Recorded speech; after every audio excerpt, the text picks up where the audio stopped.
if you love the kids the way you say you do, stop talking and give them room so maybe this man will just spend some time with them and they can have a relationship. And how did you manage to sneak around with the other guy behind Mr. Muhammad's back? Well, what happens is we was sneaking off to the hotel. And he always just at the littlest thing brings up divorce. It's not a threat. You know, that's how I feel. Supposedly it was supposed to be her ex-boyfriend that was right before my two sons was born. I've seen some Facebook messages from these guys, this person before. Only one lie can shatter trust forever. And then no matter how hard you try, there is no going back. Miss King is experiencing it firsthand because her boyfriend is refusing to father her child after being duped into a fake pregnancy. All right, Mr. Porter, so then Miss King admits she lied and said she was pregnant. What happens? She tells you you're pregnant. What happened? At the time, she told me she was pregnant. So I believed her. Decided, because I didn't have my father in my life, I decided I'm gonna step up to the plate regardless. So I was there throughout the whole everything. So the guy stepped up to the plate, but it didn't go for long because 1 month after breaking the pregnancy news, Miss King walked in again with a pregnancy test, which made no sense. Nonetheless, the plaintiff told the court that she had no other option but to deceive the guy at the podium to make him stay with her. Because you was really trying to get pregnant because you knew you had lied.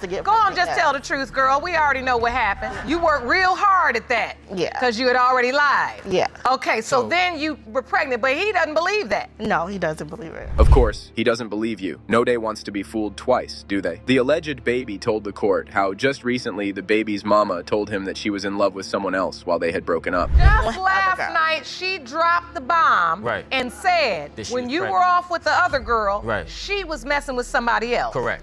So, sounds like she was coming clean before she got to court, right, Jerome? That's absolutely true. Look, it's gonna all come out here. It turns out that the duo had tit-for-tat tack on, and every time they broke up, both of them went back to their exes, which is just the right recipe to end up in paternity court, ain't it? Okay, Miss King, you doing too much. I mean, now right now, Mr. Porter is standing over here, and nobody's perfect, but he's at least being a stand-up guy. And I do admit that I'm wrong. On so many levels. That goes to further my doubt. We do agree with Judge Lake. Such things can rough up doubts. And if you see messages that line up with your doubt, what other options do you have than just step back? In the hospital, about to have the baby. The other man responds, cool. Is George signing the birth certificate? Miss King responds, no, he doesn't want to be responsible. Other man says, I will sign the birth certificate. Miss King says, okay, great. It was just a joke. Even if it was just a joke, guess what? It wasn't funny at all, and it most recently acted as a catalyst to your kind having no father at all. What's wrong with people today? I agree, but it's not the father you choose because it's the person you want to be the father. It's the father that truly is his biological father. Now, you can, of course, have father figures. People can step in and play the role of dad, but I know what you're saying. You say you want your son to have his biological father. There was so much on the poor defendant's mind with his infertility, plaintiffs lying, and another man calming the kid. There was no way out of this mess other than the DNA result. Mr. Porter,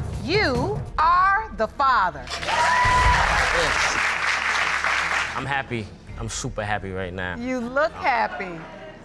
Miss King, I want to apologize to the way I carry myself throughout all of this.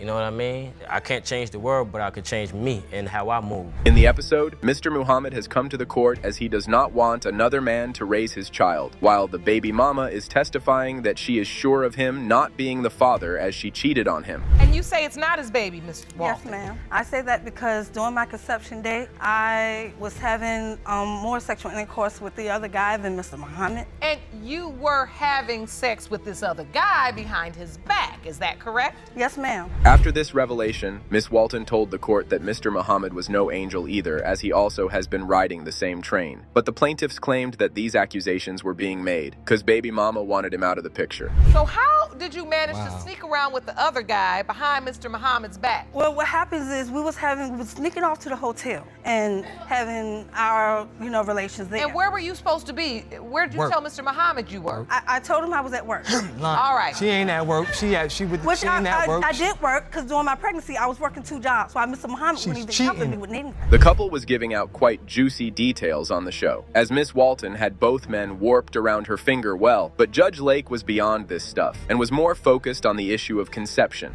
Take me to the moment you find out you're pregnant. The moment I found out I was pregnant, I texted guy and I tell him I missed my period. Mr. Muhammad, during that time, who was living with me, got my phone, looked at the text message, and confronted me. Wrong. That's wrong, Your Honor. What happened was I came home, she sleep, I looked at her phone, I started seeing a full-fledged text message about having sex, all that stuff. Y'all having a full relationship behind my back. The judge even asked Mr. Muhammad how he found out about Miss Walton's infidelity, and he told the court that her woman had started getting distant, and when he checked her phone, there wasn't much left to ask. In the beginning. You stop having sex with me. Your Honor, I know when you start having sex with me, it's a problem. I know that. So she started to act funny, started to be rebellious, and started to do funny things. So that drove red flags to me. I grabbed the phone, I started looking at the text message, I see the conversation between her and the gentleman. Okay. Still, after that revelation, Mr. Muhammad was sure that he was the father. He even remembered the date of conception. The poor guy pleaded to the court that the baby girl was a spitting image of him. But looks do tend to deceive, and then there was Miss Walton's test, which raised all sorts of doubt. Miss Walton admits that she was having sex with both men, you and the other man. You weren't using protection with the other man? No. You weren't using protection, Mr. Muhammad? No. You were having sex around the window of conception with both men? Yeah. This is 50-50 no matter how we slice it. Right. However, the defendant claimed that the guy at the podium was just all show and no go, and that she had been taking care of her child alone. But Mr. Muhammad negated her testimony. Still, the fishy part was Miss Walton only considering one option. 11 Judge Lauren believed that it doesn't add up why Miss Walton acting until she let the cat out of the bag. You to say the other man is your child's biological father unless you really believe that. Your Honor, she gave Honestly, Brooklyn I my believe last... it in my heart that he is the biological father Your of the Honor, man. she gave and plus Brooklyn... the other man, he will be more financially helpful. He'll be more of a father to her.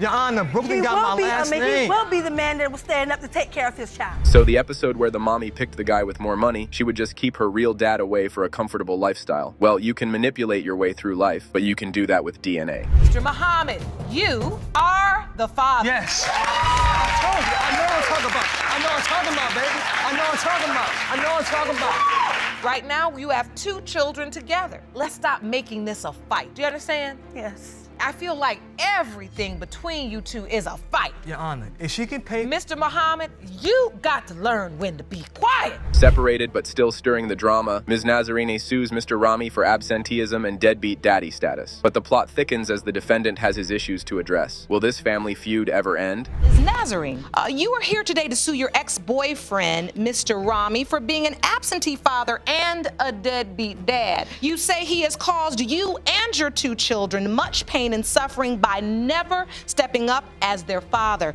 Mr. Rami, you claim Ms. Nazarene has done immeasurable damage to your life. The trial commenced with a relationship recap of how and when their relationship began to suffer and sour, and we got to listen to how things started to go out of the way due to irresponsible actions. Our relationship began to sour when I became pregnant, and things were soured long before that. She's not the most easy person to deal with. There are definitely signs that were before she got pregnant. When you say she's not the easiest person to get along with, what do you mean specifically? Complete irrationality.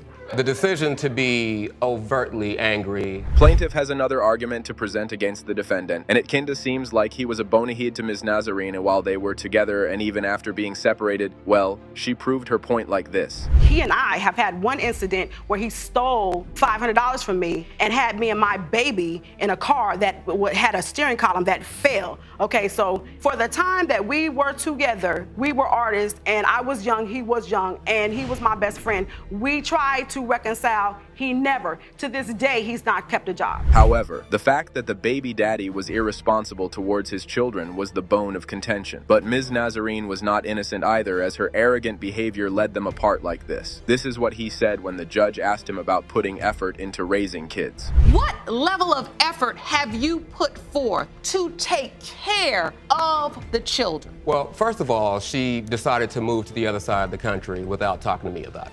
Have you provided steady support? Well, it depends on what steady is. No, I haven't sent a check every 2 weeks. No, I haven't. But when I've had a job... Looks like the plaintiff herself is playing the role of lawyer and judge too. I mean, who on earth acts like this at a young child's funeral? I guess she needs to stop talking and listening more. My brother's oldest child and only son just died. He just turned 21, died on his in his birthday month. And I also called called you when you told me that and let you know I had a $700 electric bill and your son needed to go to During that summer time- school so that he could graduate on time. During so that I don't care time- about your brother's son. You don't care about your own son. Why would I care about your brother's son? So she was being cruel and selfish in text messages as well. Now I guess we need to figure out how someone can be an ignorant mouth breather in a situation like this. During this time, she sends a list of text messages saying that it's nice to know that we care about the dead more than the living. Yeah, let the dead And bury she- the dead. I said it and I mean and it. Now, are these the basically- text messages that you submitted to the court? Yeah. Can you read them to me? I And I believe mean can. every last one of them. We are sure happy to know your sorry, trifling family cares more about the dead than the living. Baby mama's response is quite shocking. She doesn't feel bad or regret her words even for the sake of humanity. What kind of human does this to anyone? Well, Judge Lake articulated some schooling words like this. Weren't they in reference to them burying a young person? Did you say 21 years No, old? they were The not first in grandchild, reference. No, yes. they were not in what they were in response to. I had talked to him a week before that. I talked to him, and he told me that he was going to help me get my son. This is how a continuous stream of scrap is going on between Judge Lauren and the plaintiff due to her unnecessary comparison and wrath over the other party, but she ain't gonna stop anyway. About somebody burying someone that's not a what the child. message was about. You The message was accuse about them my of son. caring more They about do. a dead child than a living They child. care about all of those That children was because an they're light-skinned. unnecessary. It's the truth. That It's was the an truth. unnecessary It's the truth. comparison. Okay, the Listen, story. listen. That was an unnecessary comparison. And let me tell you something really real. The car part seems more important to them than to the main conflict. Judge Lauren wanted Ms. Crane to take her leg aside for a while, as her consistent nosy behavior was irritating. The reason that it all really fell apart, if you want to know, I was taking the car out to Tarzana. I mean, even if you look at this, if I you wish look at this car would go somewhere. What happened? I would like to finish if I Yeah, don't get tell interrupted me. over and over again. Tell me. I take the car out there. When I drop it off, Why did you she get the car? She Ms. decides Nazarene, to. if I don't find out what's wrong with this car. Plaintiff doesn't seem compromising, so Judge Lauren had to jump into the argument. Here, yes, we all accept the claim of the defendant. Ms. Nazarene is really difficult to be with. Let me Georgia. have another if somebody let me talk, they might learn something. What I also get from you, though, is part of what you said today is true. Ms. Nazarene is difficult. I ask you to let me finish? Yes, ma'am. Thank you. She's difficult, but I'm a mother, and I'm gonna tell you right now, I don't wanna see the day that the father of my child tries to come up short for my baby. Well, both parties needed to hear these words for their betterment from someone, and Judge Lauren honored herself and spoke about schooling and supporting things for both. Hope this will make sense to them now. But I'm a mother, and I'm gonna tell you right now, I don't wanna see the day that the father of my child tries to come up short for my baby. It's not gonna happen. If there's anything that's gonna infuriate a mother, it's for somebody to give a mediocre effort when it comes to their kids. You gotta respect that. Plaintiff's annoying arguments don't seem to end. It's like things are swirling in a circle. She needs to have a reminder about her main concern, but it seems like their own problems are bigger than the one they came for in the court. Well, I do not see reconciliation in this picture. No. However, I do see two people who I know are intelligent enough to understand this. You have got to love the children more than you hate each other. I don't hate him. You have to. I refuse and you to don't hate. even hate him. I refuse to hate. He's a hater. Well, you have He's a to jealous love hater. the children more Jealous. than you dislike him. It was quite evident that by now Judge Lake was annoyed by the persistent arguing, but did it stop the plaintiff from going on? No, not all. The woman kept on coming like Kraken on the loose. You couldn't even feed If him. you know this man, if you really ever knew him, you would know, and nothing you say bothers him. I mean, I am looking at It this bothers man. him. That's why he got ulcers. It bothers him. Nothing It you're bothers saying him. is bothering him. I'm gonna wrap this up because I can see right now this isn't about the kids. Oh, this is isn't, it this really? isn't about the kids. Good. This isn't Sounds about the good. kids Sounds because good. this is about condemning him. Judge Lauren finally dismissed her and tried to set things up by suggesting they shouldn't have a real conversation and just act upon the one-word answers for real. Otherwise, they may end up on another issue. Always making Will sure. you make that effort to see them tomorrow?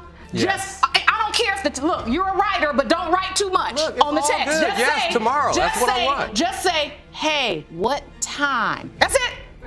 Don't start an argument. I don't. Hey, what time? And then if you could just give him a time, nothing else, and then you just say, I'll be there, and then I have my hat. be cheat. Insecurity can be a real marriage killer, as it puts the closure of everyone involved at risk. So, when Ms. Merrifield accused her husband of not being the father of her 20-month-old son, it led to a court case where DNA testing was conducted to prove paternity. The outcome had the potential to further damage their relationship. Mrs. Moon Merrifield, you say your family is in jeopardy of being torn apart. Yes, Your Honor. You've dragged your husband, Mr. Merrifield, to paternity court to prove that he fathered your 20-month-old son, Kane. Yes, Your You Honor. claim he's been denying your son since birth. Yes, Your Honor. The defendant argued that there was a lot at stake in this case, as not only his dynamic with his better half was getting bitter, and if the DNA result will not be in his favor, the outcome will have adverse effects on his family. Mr. Merrifield, there's a lot at stake here today. My family is on the line. I have divorce papers here. Let me see that 50%. evidence. Jerome, hand that to me, please. You know, you have the divorce papers already Yes, ma'am. filled out. They're just, what, awaiting execution? I need to find out the answer if this is my child or not. He always Get some results help. to that. Anytime we have a fight or an argument or whatever, it's always divorce. However,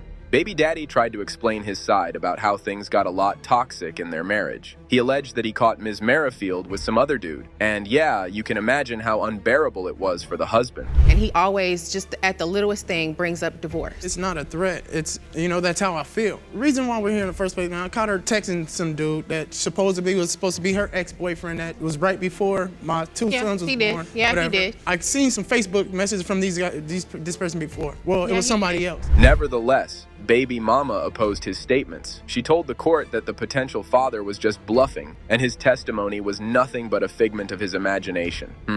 If you ask me, these blunt accusations are a little hard to believe. He lets his imagination, his mind go off. Oh, well, if you said this, then it's probably this and this. And if you did this, then, if you said this, then you're probably thinking this. And I know, guys, and, but it's okay for But him. you admit you were texting someone I else, did. another Yeah, man. I did. To support his arguments, Merrifield brought some serious evidence to the courtroom, which was really in his favor as it shows the false actions of his wife, and now she has to explain them in the courtroom. Evidence of the text messages and stuff too. This is just one text. I admit it. From one person. I admit it to the From one text from one message. person. It doesn't matter. Okay, Merrifield, if you read doesn't between matter. the I've lines, slept with if you read anybody. between the lines, y'all Let's talking get some about order having between your taking a lines. date, In going on a date. I want to understand this. You say these are messages. That's Up next, Judge Lauren asked them about how their relationship started, and it was revealed that they were childhood heartthrobs, but as time passed, they lost their cozy, heartfelt love, and their relationship got rocky. He was in junior high. I was in 13. high school. I was 13, she was 14. I used to walk to school, pick up those little things that you blow, and you close your eyes and make a wish. Yes. I used to walk to school in 7th grade, and I used to see those and pick them up and wish like, oh, I love this girl. I wish I have a family and kids by this girl. You know what they say, be careful what you wish for. Kind of feels like he is the patriarchal man as he has a double standard. He made his girl change her number, but won't do something like that when it comes to him. But at this time, it should go both ways, shouldn't it? Still has his number. He made me change my number, but he won't change his number. And he tells me just because they crossed the line one time, they can still be good friends. No, the reason but why because it's me, oh no, I automatically want to have sex with this person. She does And it so And you I'm all two type are of in names. a I'm marriage, hoes, I'm but this, I'm that. functioning like this. you just dating. Because their testimony was not helping Judge Lauren in inferring the real issue of their relationship, she hopped up into questioning the doubt part. But their arguments won't stop, and nothing will help their testimony. Can you please explain to me the doubt you have concerning Kane's paternity? Okay, the doubt that I have, the reason why I have doubt is I found her texting 3 different dudes. 3 of them she already slept with and she loves. There's her love. One of them is the love of her life. You know what I'm saying? Who she's in love with. If she's texting these guys that they love each other. If she's texting these guys that they love each other, she's supposed to change her number. She changed her number, then she starts emailing. Okay, so we can say that his negligence and irresponsibility were the hurdle in their on and off relationship. But up next, what his wife admitted is also beyond the limit. Why would she do that while already experiencing wishy-washy with her spouse? She don't do nothing. Is that why you do enjoy texting Yes, or I talking do. to other men? He criticizes everything I do. Oh, I would have had this whole thing done within an hour. You're supposed to do it this way. I don't live with my father, never have. I'm a grown woman. To clear up the mess, Judge Lake ordered the witness to step to the podium and explain what she knows about, but I guess she only knows how to start a war of words. I have been with this little boy, this young man, since he was 14 years old. He still doesn't know how much I love him. He still thinks I try to come between them. I want my daughter to have her husband and her whole family together because she wasn't raised with her father. But he's too stupid to know that. He thinks I'm against him. I'm for him. Always for him. Baby mama apparently revealed that Mr. Merrifield doubts the child just because he is light-skinned and has colored eyes, which he lied to get out of. But it didn't work as it was so witless and unreasonable to deny paternity over the looks of the baby. I couldn't get pregnant for 9 years. I could not get pregnant. And all of a sudden, when we got back together, I got pregnant. 9 years. So he said, yeah, he We had all- a I little even bit was of doubt. a little But nervous. when I'm that not gonna son lie. came out, because he was light-skinned and he had colored eyes, Both his- automatically, that was his son. His first two children. But I could have been messing just with like somebody him. light-skinned with colored eyes. Like, how are you gonna deny this one? She brought evidence of research to support her argument, but the defendant didn't seem to move from his point and showed disagreement with her points, which led to squabbling again. Well, then you know what? And I have the evidence over here that I did the research that over green and brown eyes, the brown eyes are the dominant trait anyway. Let me see your research, ma'am. And now they're always saying He's always they're changing his they're story. always saying no. You guys are always saying that he don't got the When eyes. he's He don't got mad the at me, that he don't look like Yeah, me I said anyway. that to hurt he you. looks I said that to nothing hurt like you. me. His words got on Grandma's nerves, and she asserted some new accusations of him being the father of another child. Even Judge Lauren had to stop and make them realize that they are in the courtroom. So many I can- times he had I a haven't even said possibility of the stuff, the another real facts child that I got to before this. tarnish her. I and have she was not. still gonna be with him. I haven't. So he's cheating on her a If you lot. want- if you wanted he's me- cheating on she her cheated a on lot. me way more than I he's cheated cheating on on her her. a lot. All right, So there- bottom She cheated line on me is, way bottom more. line is, And it's not about Listen, that. It's about since Mr. we've been married. Merrifield. What's Merrifield. going on in About my everything. marriage? Nothing helped at all. They were still there from where they started, so the only thing that can help them are results. Time to get those results to save the baby from this paternity conflict. Mr. Merrifield, you are Kane's father. I apologize for having doubts that he wasn't my son, but if you can't understand from everything that's been going on of where the doubts are coming from, you're not perfect. I haven't even put some of the stuff out there, what I not think of either. my doubt. No, I know, You're I not never either. said it, but y'all trying to make it seem like, you know what I'm saying? I'm not trying to make So, you seem like anything. But I apologize.